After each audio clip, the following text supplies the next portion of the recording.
Hello everyone, Charles Watts here. Welcome back to Inside Arsenal. It is Monday. I hope you're having a good start to the week, wherever you're watching or listening to this around the world. As always, thank you very much for joining me. I really do appreciate it. I'm sure you're having a good start to the week because I'm sure you're still basking in the glow of what happened yesterday at St James's Park. You just can't beat a last-minute winner, an injury time winner, away from home at a ground where, let's face it, you've had a miserable record for the past few years. It felt very, very good. And it still feels very, very good this morning. So we're going to talk about that a lot more in depth. I did, of course, do my sort of immediate on the whistle reaction yesterday and player ratings, but I'll go over it more in depth today. Look at what Mikel's had to say afterwards, go over some player ratings. Again, got lots and lots and lots of comments from you guys as well. After a win like that, I wanted to share as many as I could. So we've got some of that to get stuck into as well. We'll talk about the controversy. There always seems to be controversy when Arsenal go to St James's Park, and there's plenty of that as well yesterday. So we'll talk about that. It's been a really good weekend. I'll tell you what, it was more than a good week. It was a banging weekend. I had an Oasis at Wembley on Saturday, which was unreal. Then I had Arsenal winning yesterday in the last minute, and then in Europe winning the Ryder Cup in the US. It was just a brilliant weekend. They don't come around that often. So when they do, you have got to enjoy it. And we certainly enjoyed it yesterday at St James's Park. It was just wonderful scenes at the end. Absolutely thoroughly deserved as well. I thought this was a really good, strong performance from Arsenal. I think certainly in the first half, I think that was the best Arsenal played so far this season. Certainly up to Newcastle's goal anyway. I thought Arsenal were excellent, really, really good. They moved the ball really well. They were slick. They were fast. The passing was good. It was crisp. They created chances. Fortunately, they didn't score them, which is always be nice if they did. I think a lot of that has to go down to Nick Pope, because I thought Nick Pope had a fantastic game. Some of the saves he made, the one in the first half from Eze, sorry. And I'm calling him Eze from now on. I watched, someone sent it to me. He sat down with Carrie from Behind Sports last week, and she asked him specifically, how do we say your name? How do you want us to say your name? And he said, Eze. And so that's what I'm going to call him from now on. I know it's always been like, is it Eze? Is it Eze? How do you call it? I know when I said I was going to call him Eze, because that's what I've heard before. I had lots of my Nigerian viewers getting in touch saying it's Eze, that's how it's pronounced over here. But I can only go with how Eze himself wants it. And he says his name is Eberici Eze.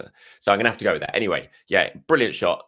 Great save by Nick Pope. He had another shot that was saved really well. We had a Trossard when he hit a post. What a great goal that would have been had that gone in. It was a lovely move by Arsenal. They were knocking on the door, and you felt there was going to be a goal coming. There was, unfortunately, it was at the other end, and it was really poor from Arsenal. It was poor from Gabriel. It was weak.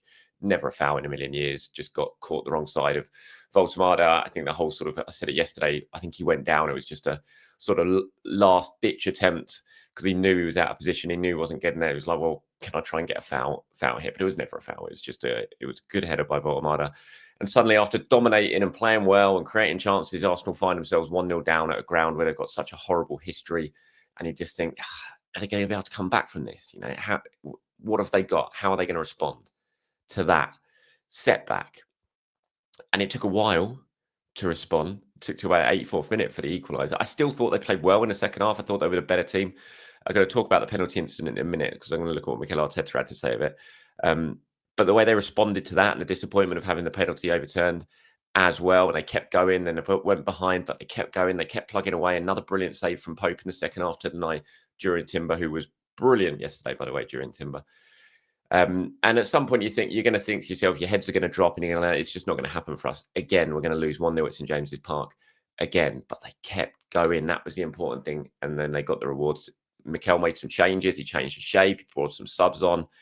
And again, as we've seen so often at Arsenal so far this season, the changes work. The subs work. The subs made a difference.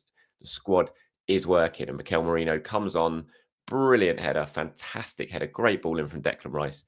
And 1-1. And I thought that was the key thing then was, and this has been a criticism of Arsenal, of course, from the likes of Gary Neville and all that sort of stuff. Do they really want to go on and win these games? But you saw as soon as that goal went in, obviously everyone, Marino went off to celebrate with Rice. Rice was like, right, let's get back to the halfway line. Let's go again. Let's go again. Then when 8 minutes of stoppage time, the board got held up. You saw Mikel Arteta on the touchline saying, 8 minutes, get forward, get forward. There was a real desire from Arsenal to go on and win this game. They felt they could do it. The momentum was with them. They got away with one in a way. Well, they didn't get away with one because it was a correct decision. But I have to admit, my heart was in my mouth when the Gabriel handball, when they started showing the replays. I was just like, oh my God, his arm's all the way up there.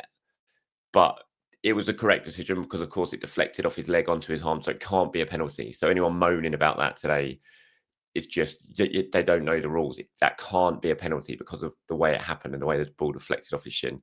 But I was worried when I saw the replay for the first time, I have to admit. And then keep going. And then big Gabby pops up. Martin Odegaard, who was great when he came on, really made a difference. Wonderful corner from Odegaard. There's Gabby doing what he does. Bang. Look at that celebration. If you're watching on YouTube, you can see the picture. I love this picture. I love William Saliba. Never going to tire of that. Seeing Saliba going crazy, celebrating a goal that he hasn't even scored. And we're going to have many more years of doing that as well. You can see that some of the Geordies standing in the background with their head with their hands on their head. Look at Miles Lewis, Skelly's face, Timber. Look at Gyökeres. Again, I thought Gyökeres was great yesterday. I thought this was his best performance in an Arsenal shirt. Just absolute delight. And what a win like this can do for a team, for the belief, for the confidence, is just massive. Absolutely massive. And Mikel Arteta was understandably delighted afterwards. And that's not surprising. This wasn't your usual Arsenal performance at Newcastle. It just wasn't. For the last few 1-0s or even the 2-0 in the League Cup, there was barely any chances created. They just couldn't get into the game. This was completely different. You look at the stats, this was a thoroughly dominant Arsenal performance at a really tough place to go. Created lots of opportunities, had double the amount of shots, 20 to 8. 7 of those are on target, 65% possession nearly, an XG of over 2 compared to 0.49. Arsenal deserved to win this game. They left it late, but they deserved to win this game.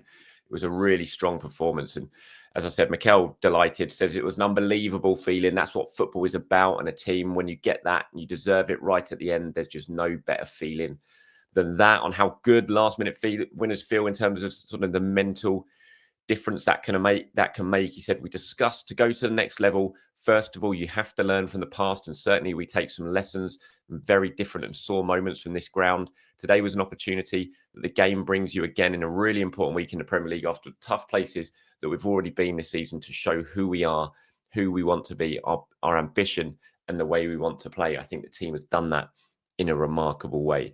And I think that's important when he says the way we want to play, because Arsenal have obviously been criticised for some of their sort of approach to games.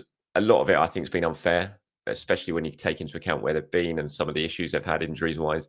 But they have come in for a lot of criticism in terms of the way they play. But yesterday, you just can't criticise that performance. Maybe you can criticise them not being clinical enough in front of goal and taking some of the opportunities that they had. I do think a lot of that is down to Nick Pope, though. I was kind of looking at the finish from Eze, for example, in the first half. It was a brilliant finish.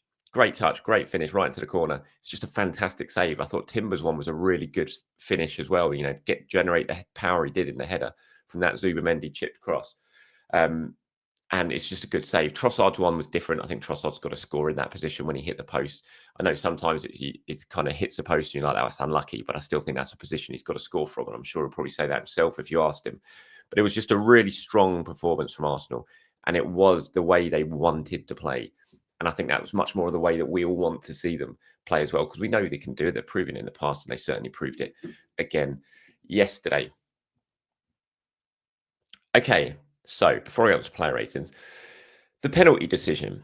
Now, I sort of spoke about this briefly after the game in my sort of immediate reaction video yesterday. Now, first, let's go over what Mikel said. So Mikel said, I watched it live and then I watched it on the screen, and for me, it was a penalty. We were instructed very clear again this season that unless it's a clear and obvious error, the VAR is not going to intervene. It's not, so in my opinion. Thank God we found a win in the game. The team is still emotionally very calm and very composed, and that's a lesson we took as well, probably from a few years ago. I think that was a good point as well. Arsenal didn't let their heads drop, which they easily could have done after that penalty decision, because that lifted the crowd. It kind of swung the momentum of the game a little bit, but they kept going, Arsenal. They kept plugging away. So on the penalty itself, and I said it yesterday, when you kind of look at the replay and you get to touch and all that sort of stuff, it's fine. But I just think it's a penalty. I think it's given on the pitch as a penalty. I don't think you can overturn that. Yes, Pope gets a touch on the ball, but Gyökeres gets the ball first, touches it, and then it sort of deflects onto Pope's foot, which was outstretched. and then Pope brings him down. I think if Pope gets the ball first, obviously it's different, but he doesn't. Gyökeres gets the ball first and knocks it around Pope. Pope doesn't have it under any sort of control. It just deflects onto his foot and then goes away. So I think that's a penalty, and I certainly think it's a penalty when the referee gives it on the field. I don't think, and I think Arteta's right here, when you hear about the sort of the high bar for VAR getting involved, I don't think when you look at it, it's like that's a clear and obvious error. Just because he gets a touch on the ball. No, we haven't heard the audio yet. I mean, I'm going to be intrigued to hear the audio if it gets released, which I imagine it will be in that Howard Webb joke of a show that he does with Michael Owen. But I'm intrigued to see exactly how the audio sort of goes from this and how they got to the conclusion this is definitely a clear and obvious error, because I just don't think Pope has it under control. Gyökeres, if he doesn't get taken out, he still has a chance to go and get the ball. So it's a foul because he knocks it past him. He could still get the ball, which is loose in a penalty area, but Pope takes him out. So I think it's a foul, and I think it's a penalty, and I definitely think it's a penalty once it's been given on the field. I just don't think VAR, in the way it's supposed to be used, I don't think there's any way that should be getting involved in that incident. Thankfully, it didn't matter. Thankfully, we're not sitting here now moaning about another decision that's gone against Arsenal at St James's Park, and they've ended up losing the game. So that's good. But yeah, I don't think you can be overruling that. I really do, and I certainly don't think you should be overruling that. Given how the game panned out. Right, let's talk about player ratings now. I think the only one I tweaked here was Gyökeres from yesterday. I thought Gyökeres had a really good game. I think it was his best performance in Arsenal. He didn't score. It wasn't like at Leeds when he scored 2 goals at Leeds against Leeds, or when he scored against Forest the other day. But this was the first game. I looked at Gyökeres, the way he played, the way he ran the channels, the hold-up play with his back to goals at times, especially in the first half. And just the connection he had with the teammates, I just thought he looked like a real proper Arsenal striker. Yesterday, I was really impressed with him. Didn't go his way in front of goal. There was a chance in the second half when he slipped, when he had a decent enough opportunity to get a shot away and he slipped. But that doesn't matter. I just thought in terms of his all-round performance, his work ethic, how he held the team up, how he brought others into play, how he just competed constantly against the defenders and tried to drag them out of position with his runs. It was a real physical battle. He didn't even get given a foul against him. Not once did he win a foul yesterday, which is mad when you look at how physical that the Newcastle were against him. Not once apparently did they foul him, which is just rubbish. But yeah, I thought it was a good performance. I gave him a 7 yesterday, but I've bumped him up to an 8. The more I thought about it, the more I thought, he really impressed me. So I'm going to give him an 8. So I gave David Raya a 7. Timber was my man of the match. I gave Timber an 8. I thought he was brilliant, Timber. I thought he was excellent. And I just think he's an excellent player consistently. I gave Mosquera a 6. It was tough, Mosquera. I don't think he was dreadful in that first half. I just think obviously he made the mistake that led to the corner. I don't know whether that affects his confidence a little bit. It kind of looked like it did. For the sort of 10 minutes or so after that, looked a bit shaky. This sort of thing was always going to come with Mosquera. He's had such a seamless start to life at Arsenal, had been so impressive that there was always going to be an error or something that happened where he has to react to and learn from. And I'm sure he'll learn from that in the long term. I think what happened yesterday's first half at St James's Park will be a good learning process for him. So gave him a 6. Gabriel, I thought Gabriel was poor for the goal. Thought he was weak. And I very, very, very rarely say that about Gabriel. But I thought his response was excellent. Obviously popped up with a winner later on. So I gave him an 8. Calafiori 7. Rice I thought was great yesterday, especially as the game wore on in that second half when Arsenal pressed forward and left gaps at the back and he was everywhere up and down the pitch. Really good performance, strong performance from Rice. Gave him an 8. I thought Zubimendi was good. Gave him a 7.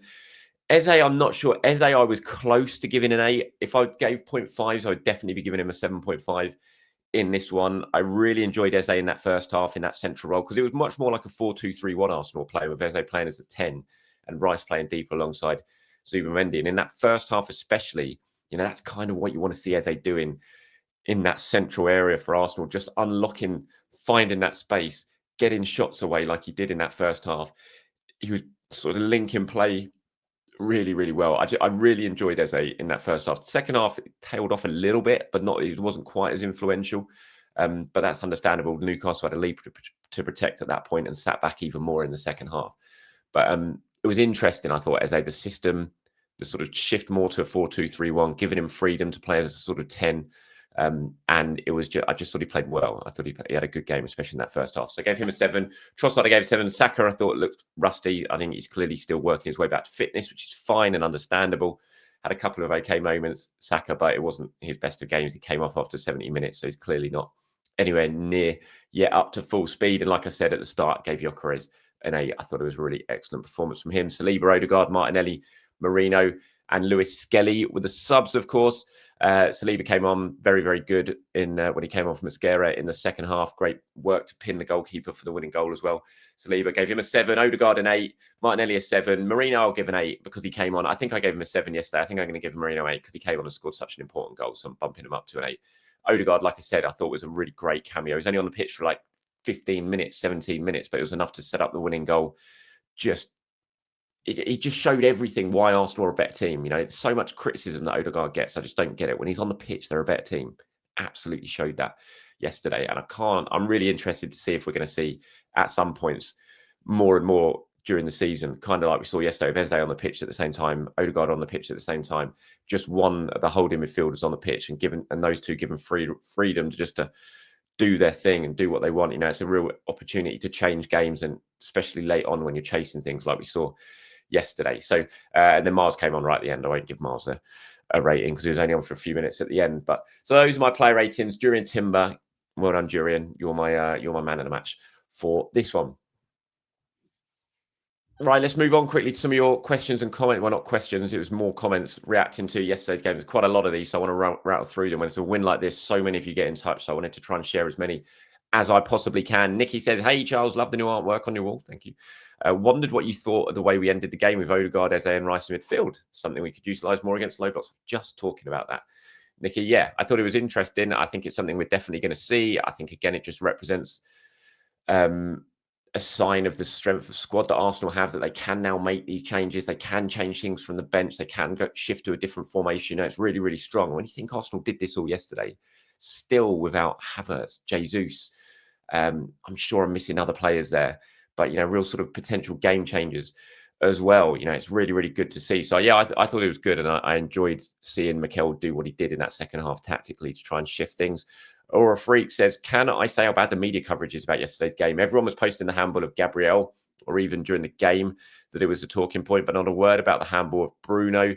They also push with this agenda against Arsenal when the rule clearly stated if the ball deflects onto your arm from your own body, it's not a handball, but I didn't hear it mentioned anywhere. I agree. I don't see how you can be complaining about that. Also, Gary and everyone commentary, can we please stop with this? I wouldn't argue with you at all there. No, it would be nice to stop with Gary Neville. Simon says, fantastic win at Newcastle. Question, was the weekend's goal by Eddie Nketiah the most important he's ever scored for Arsenal? It was certainly, hopefully, one of them. And who knows, at the end of the season, it could prove to be the most important. Still a lot of football to be played, though. Richie Rich says, would you have preferred a 3-0 stroll or the late drama of a 2-1 win from behind? I'd say although 3-0 is materially better in terms of goal difference, a late win from behind after not playing well, but not just playing well, but battling against the odds to triumph in the end in such circumstances is priceless in terms of the greater psychological effects it has on the season. What do you think? Yes, absolutely. And I think it's also just as important as it comes a week after Arsenal again had battled away, kept going, and rescued a point against Manchester City in injury time. And now they've done it with a win. You know, that can just do so much for your belief going into the season. So even if the chips are down and you're losing, you've got it sort of in your memory that you can come back. You can still do it. You can change things off the bench. So look, I would have preferred a 3-0 stroll, no doubt about it, especially as I was feeling pretty rough yesterday after Oasis. I couldn't, and the stress of what we went through yesterday was not helping me. So I'd have probably preferred a 3-0 stroll, but I know what you mean, you know, in terms of what it could mean for the rest of the season and what it could mean for confidence and belief. You know, there's nothing like winning a game like Arsenal did yesterday. Absolutely not. Matthew says he won't get any headlines, but Timber continues to show how good he is. Such a solid player. That's from Matt Harvey. Matt Evans says, first time Big Vic has looked like an Arsenal player instead of a new signing. Havertz-like performance. I'd bump him to an 8. I did bump him to an 8, Matt. You're right. And yeah, it's a good comparison there, sort of Havertz-like performance. It's what you always get from Havertz. And it's what we got from Victor yesterday. I thought it was a really top centre-forward performance from Victor Gyökeres. Charlie says, 4 of our first 6 games are against team who finished in the top 7 last season, plus United away, which no matter how hilariously awful they are, is never easy. To achieve 13 from 18 points and only be 2 behind Liverpool before they travel to Chelsea next weekend puts us in a good position. Next 5 are West Ham, Fulham, Palace, Burnley and Sunderland. 5 wins there, and we'll definitely be top going into the November break. Be nice. 5 wins there. It's easier said than done in any team in the Premier League, especially with Palace in the middle there, who are arguably the most informed team in the Premier League. Just asked Liverpool. Tyler says, you're right, by the way, actually, Charlie, in terms of 4 of the first 6 games away and against its teams against in the top 7. It's been a really tough start to the season for Arsenal. Really tough to get these first 6 games out of the way and only 2 points off the top. I'd have absolutely taken that at the start of the season, 100%. Tyler says, hi, Charles. I think today was a monstrous win and will do wonders for the mentality going forward. We know our record against top 4 is very impressive, but here today, to do it at the last minute was needed. Eze centrally is a game changer. Gyökeres, no goals, but huge target man performance, pulling Newcastle centre-backs apart, linking play and drawing fouls. We're still adapting to him. He's adapting to us. The goals will follow. He was my man of the match. West Ham at the Emirates next. I want to full force demolition. Vamos Arsenal. Yeah, well, tell you what, if we lose to West Ham this weekend at the Emirates again for a third season in a row, my God, I'm not sure I'll be able to take that. A West Ham team are going to be managed. New manager bounce for West Ham this weekend, as usual, against Arsenal. Always seems to be the way. But yeah, we owe West Ham a doing at the Emirates. We really, really do. And hopefully that will come this weekend. Finally, a few more now. Flicky Flack says, no one will ever convince me that wasn't a penalty. Champions mentality and quality to go out and win anyway. Vamos. Lewis Tibbs, what a fantastic weekend for Arsenal. The league table looks so much better now thanks to our number 6 and Mr. Nketiah. Thought it was really good for Mourinho to score a big goal, but he's had some stick lately. Now we've got to make the most of this and ride the wave to pile the pressure on Liverpool. Couple more. David says, massive result, especially when you consider the manner of the win, the opponent, the venue, the history, the way the game was officiated, the fact that Liverpool dropped points, and the psychological boost of momentum it will give the team. And Ryan says, also, my thoughts on the penalty, I think it's stonewall. My view is that the only difference Pope touching the ball makes is it's not a yellow, and it's a yellow and not a red. We're basically setting a standard now. As long as you touch the ball, you cannot completely clean a player out. I just know Raya will be sent off for similar this year. By the way, how on earth, after the VAR decision, all that, how on earth did Newcastle get the ball back? Why was that not a drop ball? I don't understand, because we had possession. Gyökeres had knocked it around, and Saka went and got it in the penalty area before the referee blew for the penalty. I just don't get how they then... So they get away with not conceding the penalty, and then they also get the ball back after that when Arsenal had possession when the referee stopped playing. It's just, the whole thing was bizarre, I have to say. But again, thankfully, we're not sitting here complaining and moaning about it. And that's it from me today, everyone. Thank you so much for watching, for listening. Enjoy the rest of your Monday. I'll be back tomorrow to do it all over again. Take it easy. Bye-bye.